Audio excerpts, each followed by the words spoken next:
이 말을 할 때 예수께서 친히 그들 가운데 서서 이르시되 너희에게 평강이 있을지어다. 그들이 놀라고 무서워하여 그 보는 것을 영으로 생각하는지라. 예수께서 이르시되 어찌하여 두려워하며 어찌하여 마음에 의심이 일어나느냐. 내 손과 발을 보고 나인 줄 알라. 또 나를 만져보라. 영은 살과 뼈가 없으되 너희 보는 바와 같이 나는 있느니라. 이 말씀을 하시고 손과 발을 보이시나 그들이 너무 기쁨으로 아직도 믿지 못하고 놀랍게 여길 때에 이르시되 여기 무슨 먹을 것이 있느냐. 이에 구운 생선 한 토막을 드리니 받으사 그 앞에서 잡수시더라. 또 이르시되 내가 너희와 함께 있을 때 너희에게 말한 바 곧 모세의 율법과 선지자의 글과 시편의 나를 가리켜 기록된 모든 것이 이루어져야 하리라 한 말이 이것이라. 이에 그들의 마음을 열어 성경을 깨닫게 하시고 이같이 그리스도가 고난을 받고 제3일에 죽은 자 가운데서 살아날 것과 또 그의 이름으로 죄 사함을 받게 하는 회개가 예루살렘에서 시작하여 모든 족속에게 전파될 것이 기록되었으니 너희는 이 모든 일의 증인이라. 볼지어다, 내가 내 아버지께서 약속하신 것을 너희에게 보내리니 너희는 위로부터 능력으로 입혀질 때까지 이 성에 머물라. 예수께서 그들을 데리고 베다니 앞까지 나가사 손을 들어 그들에게 축복하시더니 축복하실 때 그들을 떠나 하늘로 올려지시니 그들이 그에게 경배하고 큰 기쁨으로 예루살렘에 돌아가 늘 성전에서 하나님을 찬송하니라. 자, 오늘 이 누가복음 24장 36절부터 53절까지는 이제 누가복음의 결론 부분입니다. 이제 제자들과 함께 부활의 확신을 예수님께서 심어주시고 그리고 하늘로 승천하게 되시죠. 자, 오늘 말씀 36절에 보면 예수님께서 36절에 이 말을 하실 때에, 이 말을 할 때에 제자들이 예수님의 부활을 서로 간증하며 이야기할 때에 예수께서 친히 그들 가운데에서 서서 말씀하십니다. 그러니까는 예수님께서 어느 순간 갑자기 이들 가운데 또 나타나신 것이죠. 그러니까 예수님께서는 시간과 공간의 제한이 되시면서도 초월하시는 그런 놀라운 역사를 보여주십니다. 자, 그 가운데 말씀하십니다. 너희에게 평강이 있을지어다 그러죠. 자, 주님께서 이제 부활을 승천하신 다음에 우리에게 주시는 가장 큰 선물이 뭐냐? 평강입니다. 샬롬. 죄에 더 이상 불안해하며 떨지 않아도 되는 샬롬이 있고 우리를 구원해 주신 샬롬이 있고 그 샬롬으로 하나님과의 관계가 회복이 되고 우리 이웃과의 관계가 회복이 되죠. 이 모든 샬롬을 주님께서 허락하셨습니다. 너희에게 평강이 있을지어다. 자, 제자들이 갑자기 나타나신 예수님을 보고 놀라고 37절에 무서워하고 그 보는 것을 영으로 생각을 하죠. 우와, 귀신이다. 네, 말이 고상해서 영이지만 우리 같으면 귀신이다 이렇게 이제 생각을 하겠죠. 자, 그러자 예수님께서 말씀하십니다. 어찌하여 두려워하며 어찌하여 마음에 의심이 일어나느냐. 나인 줄, 내가 귀신인 걸로 이렇게 생각하느냐, 그런 말이죠. 내 손과 발을 보고 나인 줄 알라. 또 나를 만져보라 그러십니다. 그러면서 영은 살과 뼈가 없으되 너희 보는 바와 같이 나는 있느니라 그러죠. 그러면서 예수님이 손과 발을 딱 보여주시니까 제자들이 보고 만져보는 거죠. 여러분, 예수님께서 왜 손과 발을 보라 그러셨을까요? 손과 발에는 뭐가 있습니까? 십자가의 상흔이, 상처가 남아있는 것이죠. 자, 이런 거 보면 예수님께서 부활하신 몸은 분명히 이전과는 다른 새로운 몸이지만 완전히 형체가 다르게 몰라보게 바뀐 것이 아니라 이전에 우리가 육체에 갖고 있던 고난의 흔적을 그대로 갖고 부활하는 것을 볼 수가 있죠. 그래서 가끔씩 영화에 보면 예수님께서 제자들을 향해서 부활하시고 손을 이렇게 내미시는데 여기에 이 못자국이 구멍이 뻥 나서 손바닥에 이렇게 나 있는 걸 보죠. 자, 그러니까 우리가 부활할 몸은 이전에 우리가 갖고 살던 우리 몸과의 연속성이 있으면서도 동시에 때로는 시공간을 초월하며 영적인 교제와 능력을 발휘하는 데 이상이 없는, 그러니까 새로운 형태의 몸이라는 것을 보여주고 있습니다. 영이면 절대 이제 물질적인 것을 만질 수도 없고 이제 흡수할 수도 없죠. 근데 예수님께서 이 제자들이 만지고 너무너무 신기해할 때 혹여라도 의심할 수 있기 때문에 42절에 보면 구운 생선 한 토막을 드시게 됩니다. 그러니까 정상적으로 우리처럼 먹을 수도 있는, 그러나 물질 세계를 초월하기도 하는, 이게 바로 죄와 사망에 굴복하지 않는 새로운 영생의 몸입니다. 이게 이제 예수님께서 부활의 첫 열매가 되셔서 나중에 우리에게 이런 몸을 허락하시죠. 우리 몸은 죄와 사망의 권세 가운데 살기 때문에 세포가 늙고 병들고 죽고 노쇠하고 계속 이렇게 되지만 부활의 몸은 노쇠하지 않고 영원히 계속되면서도 이 땅 가운데 사는 육신의 연속성을 이어받는, 그러나 이전과는 다른 아름다운데 우리 이 땅에서는 너무 예뻐지면 누군지 몰라보는 경우가 있죠. 그런 이제 너무 얼굴과 이런 곳에 칼과 이런 걸 많이 대서 누군지를 몰라봅니다. 누구지? 이렇게 되죠. 근데 부활하면 보면 알아요. 그런데 너무나 아름답고 놀라운 모습으로 바뀌어 있습니다. 그래서 내가 여기를 고칠까 저기를 고칠까 고민을 할 수 있습니다만 천국에 가면 그 예전의 모습이 그대로인 게 보이는데 이전과는 비교할 수 없는 놀라운 아름다운 광채가 빛나게 된다는 겁니다. 그래서 여러분, 우리가 이제 외모에 있어서도 사실 외모보다 더 중요한 건 우리 속사람이 비추는 광채, 기쁨의 빛, 사랑의 빛, 평화의 빛이 중요합니다. 얼굴은 놀랍게 변신을 했지만 속사람이 썩어 들어가는 사람이 있죠. 근데 겉모양은 확 눈에 띕니다만 한 몇 분 얘기해 보면 말하기가 싫은 사람이 있습니다. 이 속사람이 다 죽어가는 사람. 온갖 세상의 부정과 불만과 원망과 한이 서려 있는. 근데 어떤 사람은 평범해도 말하면 말할수록 빨려드는 사람이 있습니다. 너무나 매력적이고 자꾸 말하고 싶고. 왜 그렇습니까? 그 안에 생명이 있기 때문에. 나중에는 이 부활의 생명이 우리의 몸 전체를 바꾸게 되죠. 여러분, 이런 부활의 생명을 우리가 이 땅을 살아가면서 미리 맛볼 수 있도록 주님이 허락을 하셨습니다. 그게 바로 성령을 통한 이 땅에서 경험하는 영생의 삶입니다. 성령으로 충만할 수 있기를 바랍니다. 성령으로 충만하면 우리 안에 그 기쁨과 감격과 영적인 매력들이 솟아나게 되죠. 그래서 우리가요, 생각보다 매력적인 사람들입니다. 매력적인 사람들입니다. 단 예수의 생명으로 충만할 때. 그래서 이 생명을 잃어버리면 우리 안에 매력도 사라지기 때문에 늘 예수님과 가까이 해야죠.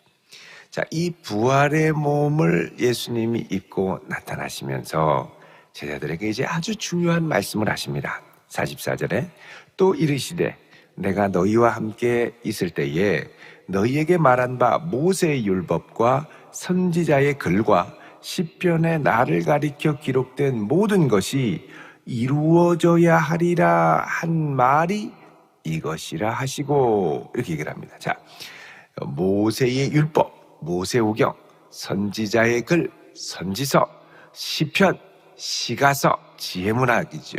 지혜서. 자, 이런 것들을 가리켜, 그러니까 이게 구약 전체입니다. 구약 전체를 가리키는 통상적인 표현이 모세의 율법과 선지자의 글, 더 나아가서 시편, 이렇게 얘기하죠. 자, 여기에 기록된 모든 것이 이루어져야 하리라 그러죠. 이루어져야만 하리라. 그러니까 구약 성경의 약속은 필연적으로 이루어져야만 하는 약속을 포함하는데 그게 바로 예수 그리스도를 통한 하나님의 구원 역사라는 겁니다. 그러니까 예수 그리스도를 통한 하나님의 구원 역사, 이것을 그래서 Salvation History, 구속사라고 그러죠. 구속 역사를 성취하여야만 하리라. 그래서 예수님이 역사 가운데 이 구속 역사를 성취하셨죠. 자, 성취하신 다음에 이제 이걸로 끝나는 게 아니라 이제 45절에 그들의 마음을 열어. 이미 이루신 객관적인 2000년 전의 구속 역사를 이제 우리의 마음을 열어서 성경을 깨닫게 하시고, 그러면서 그리스도가 고난을 받고 제3일에 죽은 자 가운데서 살아날 것과 그 이름으로 죄사함을 받게 하는 회개가 예루살렘부터 모든 족속에게 전파될 것이 기록됐다. 자, 그러니까 이루어져야 하는 그 역사, 이루어진 역사를 이제 마음을 열어서 깨닫게 되고 그 다음에 이제 구속사입니다. 그리스도가 고난을 받고, 요거는 이제 받아야 하고 라는 말입니다. 제3일에 부활해서 살아야 하고 하는 것, 이게 이제 그리스도의 구속 역사가 이제부터 그 이름으로 죄사함을 받게 하는 회개가 전파되는 구속 역사고, 그 다음부터는 뭐냐? 이 구속사가 우리에게 적용이 되는 구원의 역사가 됩니다. 이거를 이제 이 앞에서는 성자 예수께서 주도적으로 하신 사역이고, 그 다음에는 이 예수 그리스도의 구속사가 우리에게 적용되도록 하는 사역, 이거는 누구의 사역이냐면 성령께서 하시는 사역입니다. 그래서 성령께서는 뭐 하시느냐? 예수님께서 말씀하시고 행하셨던 것들을 우리에게 기억나고 생각나게 하시는 분인데, 쉽게 얘기하면 예수 그리스도의 구원 역사를 우리에게 적용되도록 하시는 분. 그래서 성령의 역사의 가장 중요한 건 뭐냐? 예수 그리스도의 구속사가 우리에게 구원의 역사로 나타나게 하시는 것. 이거는 성령의 능력이 아니고는 불가능하죠. 성령이 아니고는 예수를 주시라 고백할 수 없습니다. 그래서 이제 제자들이 이 구속사를 적용되도록 구원의 역사로 나타내기 위해서는 이제 어떻게 되느냐? 성령의 능력을 덧입혀서 나아가 예수의 증인이 되어야 하는 겁니다. 예수님께서 뭐라고 그럽니까? 49절에 너희가 이 모든 일의 증인인데 볼지어다. 우리 49절 읽어보겠습니다. 시작. 볼지어다 내가 아버지께서 약속하신 것을 너희에게 보내리니 너희는 위로부터 능력으로 입혀질 때까지 이 성에 머물라 하시니라. 아멘. 자, 내가 아버지께서 약속하신 것을 너희에게 보낸다. 성령을 말하는 거죠. 위로부터 능력으로 입혀질 때까지 이 성에 머물러라.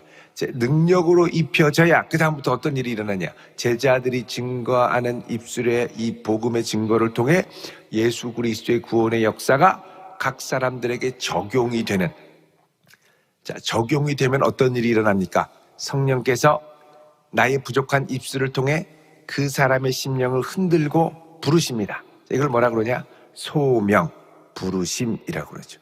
내 입술을 통해 부르지만 성령께서 그의 마음을 내 입술을 통해, 부족한 내 입술을 통해 흔들어서 부르시기 때문에 이게 외적인 부르심, 소명이 있지만 이 외적인 소명을 통해 내적 부르심, 내적 소명의 역사가 일어납니다. 그래서 그 부르심을 받으면 그 사람은 마음의 변화가 일어나게 되죠. 중생입니다. 중생. 그리고 예수 그리스도께 돌이키는 역사가 일어나죠. 회개입니다. 그리고 예수님을 나의 주, 나의 구세주로 이제 믿게 되죠. 믿음을 주십니다. 그리고 그 믿음을 하나님이 의롭다고 하십니다. 칭의의 역사가 일어납니다. 그리고 의롭다 하며 하나님의 자녀 삼아 주시죠. 양자의 역사가 일어납니다. 그리고 자녀 삼아 주신 다음에 우리를 거룩하게 하십니다. 성화의 역사입니다. 그리고 우리를 세상 끝날까지 그 무엇도 그리스도 예수의 사랑에서 끊을 수 없도록 붙들어 주시죠. 견인의 사역입니다. 그리고 우리를 장차 주 예수 그리스도께서 부활하고 재림하실 때 우리의 썩을 몸도 영화롭게 하시는 영화, 글로리피케이션까지 가게 하죠. 이게 바로 성령께서 하시는 구원의 적용 역사. 이거를 구원의 서정이다. 오르도 살루티스. 그래서 구원 서정이다. 이렇게 얘기를 합니다. 성령께서 우리를 구원하시는 이 역사의 여정. 어떤 경우에는 이 모든 게 동시적으로 일어날 수 있죠.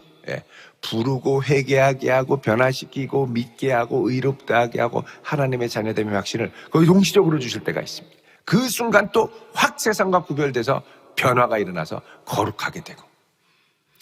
이 구원 서정은 소명의 단계를 지나 믿음의 단계를 지나 회개의 단계를 지나 이게 이 시간적으로 이렇게 지나는 게 아니라 때로는 거의 동시적으로 일어나죠. 이게 이제 신학적인 논리적인 순서는 이렇게 되지만 이 역사가 일어날 때는 거의 동시다발적으로 일어나는 경우도 많이 있습니다. 어떤 경우는 느리게 일어나게 되죠. 예수 믿어 되슈 믿어 되슈 한참을 하니까 어느 순간 마음에 믿을까 마음에 감동이 되는 거예요. 믿을까 했더니 잘못한 것도 좀 바꿔야 되고 교회 갈 준비를 하려니까 좀 바르게 살아야 되고 그 다음부터 욕도 안 하고 밤에 막 놀러 다니는 것도 멈추고 너 왜 그러냐? 교회 다니려고 그러는데 이렇게 이제 바뀌는 거예요 스스로. 아주 논리적으로 천천히 바뀌는 사람, 그런 사람도 물론 있습니다. 물론 이제 불같은 사람은 동시에 후다다다닥 바뀌는 경우도 있죠. 그러니까 하나님이 적용하게 하시는 역사는 어떻게 일어날지 모릅니다. 단 우리의 입술을 통해 그 역사가 시작이 되죠. 그러니까 우리는 사실 이게 성령께서 하시는 역사이기 때문에 언제 누구에게 어떻게 역사하실지 모릅니다. 우리가 계산하고 다 알면 이 사람한테는 하고 이 사람한테는 안 하고 그러죠. 그러니까 절대 선입견을 갖고 내가 하고 말고를 선택할 게 아니라 하나님이 붙여주신 영혼들은 때를 얻든지 못 얻든지 늘 입을 열어 담대히 전할 기회를 보고 전해야 되는 겁니다. 그래서 성령께서 능력으로 빌 때, 그러니까 동시에 우리는 날마다 어떻게 됩니까? 성령으로 충만하도록 기도해야 되겠죠. 그 능력이 내게 입히우도록 기도해야 됩니다. 자, 그래서 예수 그리스도의 구원 역사와 이 구원 역사가 우리에게 적용되는 이 역사. 여러분, 근데 이게 주도적으로 누가 역사하느냐의 문제지, 이게 이제 성령의 시대는 성령만 역사하고 성자 예수 그리스도께서 역사하셨던 신약의 시대는 예수님만 역사한다? 그거는 아닙니다. 이단들이 보통 그렇죠. 근데 이 예수님께서 역사하실 때도 신약 시대에 보면 예수님께서 어떻게 하시죠? 세례를 받을 때 하늘이 갈라지고 성령이 비둘기처럼 내려오면서 예수님에게 임하자 하나님이 내 사랑하는 자요 내 기뻐하는 자라라고 인정해 주십니다. 이게 바로 삼위일체 하나님의 구원 역사죠. 십자가에 달려 돌아가실 때도 하나님께서는 성자를 십자가에 내어주시는 아픔 가운데 성자는 십자가에서 어찌하여 나를 버리셨냐고 탄식하시죠. 그런 가운데 성령께서 같이 탄식하며 십자가를 감당할 수 있는 힘을 주십니다. 그러니까 주도적으로 드러나는 게 좀 이렇게 덜 보이고 이제 더 보이고 할 뿐이지 삼위일체 하나님의 구원 역사는 신약과 구약과 지금의 시대에도 계속해서 함께 일어나는 걸 여러분 믿으시길 바랍니다. 그래서 우리가 성령의 부르심을 따라 예수 그리스도를 영접하면 주님께서 성령을 통해 임하시고 우리가 어떻게 해요? 하늘 아버지께 아바 하나님이라고 부르며 기도할 수 있게 되는 겁니다. 그러니까 이 구원의 역사 자체도 삼위일체 하나님께서 함께 계속해서 이루어 가시는 역사임을 우리가 혼동하지 말고 확신하면서 나아가야 될 줄로 믿습니다. 자, 이렇게 해서 예수님께서 말씀하시고 이제 성령을 기다리라고 약속을 하신 후에, 왜냐하면 이제 예수께서 피로 세운 새 언약은 성령을 통해 성취될 역사이기 때문에 그렇습니다. 여러분, 에스겔 36장에 약속하는 이 성령의 이제 새 언약의 역사를 보면 성령의 역사를 강조합니다. 에스겔 36장 26절에 보면 또 새 영을 너희 속에 두고 새 마음을 너희에게 주되 너희 육신에서 굳은 마음을 제거하고 부드러운 마음을 주고 내 영, 하나님의 영, 성령을 너희 속에 두어 너희로 내 율례를 행하게 할 거다. 그러니까 새 언약의 핵심은 구약 성경에서부터 무엇으로 얘기하느냐? 하나님의 영, 성령의 임재와 역사를 기초로 한다는 것입니다. 그래서 새 언약의 백성들은 성령으로 충만하고 성령으로 힘있고 성령을 사모하고 성령 충만을 위해 날마다 기도해야 합니다. 자, 50절에 예수께서 이제 이 제자들을 데리고 이 베다니 앞까지, 베다니는 예루살렘에서 좀만 가면 있죠. 거기서 제자들에게 손을 흔드십니다. 축복하시죠. 그리고 이 축복할 때에 예수님이 하늘로 승천해서 올라가십니다. 그게 축복하고 손을 흔들고 축복할 때. 그래서 예수님이 승천하는 그림 보면 두 손을 이렇게 들고 승천하시죠. 왜 그러냐면 축복하시면서 승천하시기 때문에 그렇습니다. 그 베다니에 가면 지금도 예수님이 승천한 곳으로 알려진 승천교회가 있죠. 그 승천교회를 가면 천장이 뻥 뚫렸습니다. 교회가. 왜 그러냐면 글로 승천하셨으니까 여기로 다시 오시지 않겠나. 그래서 천장을 열어놨습니다. 이쪽으로 다시 오시라고. 어디로 오실지 모르죠. 근데 이제 그곳에서 예수님이 베다니에서 손을 하고 이제 올라가시죠. 여러분, 이 벳박의 베다니 우리 다 압니다. 나사로가 부활하고 예수님께 기꺼이 나귀를 내어드렸던 아름다운 헌신이 있던 동네. 거기서 예수님이 부활 승천하셨습니다. 사랑하는 제자들이 많은 그곳에서 승천하신 것이죠. 자, 그러자 그들이 승천하시는 예수님께 경배하고 그 다음에 큰 기쁨으로 예루살렘으로 돌아갔습니다. 여러분, 예루살렘은 대제사장과 서기관들이 예수님을 십자가에 못 박은 곳입니다. 다시 돌아가면 두려운 곳이죠. 예수님이 죽었으니까 그 주종자들인 제자들도 색출해서 잡아 죽이려고 하지 않겠습니까? 그러니까 발발발 떠는 거예요. 그런데 승천하신 주님을 배웁자, 부활하신 주님을 뵙자 큰 기쁨이 임하며 하나님의 성전에서 함께 찬양하며 성령을 기다리는 성도로 바뀌게 되었습니다. 여러분, 우리의 삶 가운데서도 부활하신 주님과 날마다 동행하는 역사가 일어나기를 바랍니다. 이제 우리가 믿고 고백하는 예수님은 부활 승천하신 주님, 죄와 사망의 권세를 이기신 주님입니다.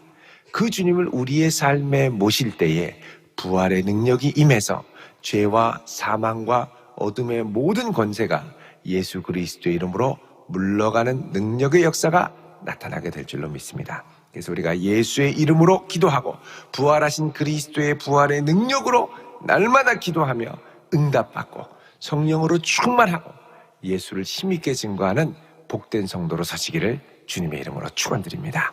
기도하겠습니다. 거룩하신 아버지 하나님, 오늘 이 아침 우리가 부활 승천하신 그리스도를 뵙기를 원합니다. 주여, 이 시간 임하여 주시고 성령으로 충만케 하여 주시옵소서. 주님, 성령으로 충만하여 그리스도 예수를 증거하게 하시고 우리의 부족한 입술을 통하여 날마다 예수께 돌아오는 이들이 많아질 수 있는 은혜의 역사가 나타나게 하옵소서. 오늘 이 아침 주 앞에 감사드리며 귀한 예물을 드립니다. 주님, 흠양하시고 여기에 담긴 간절한 믿음과 신앙의 고백과 주님의 주되심을 인정하는 이 고백 위에 크신 은혜와 능력을 더하여 주옵소서. 감사드리며 예수 그리스도의 이름으로 축복하며 기도드리옵나이다. 아멘.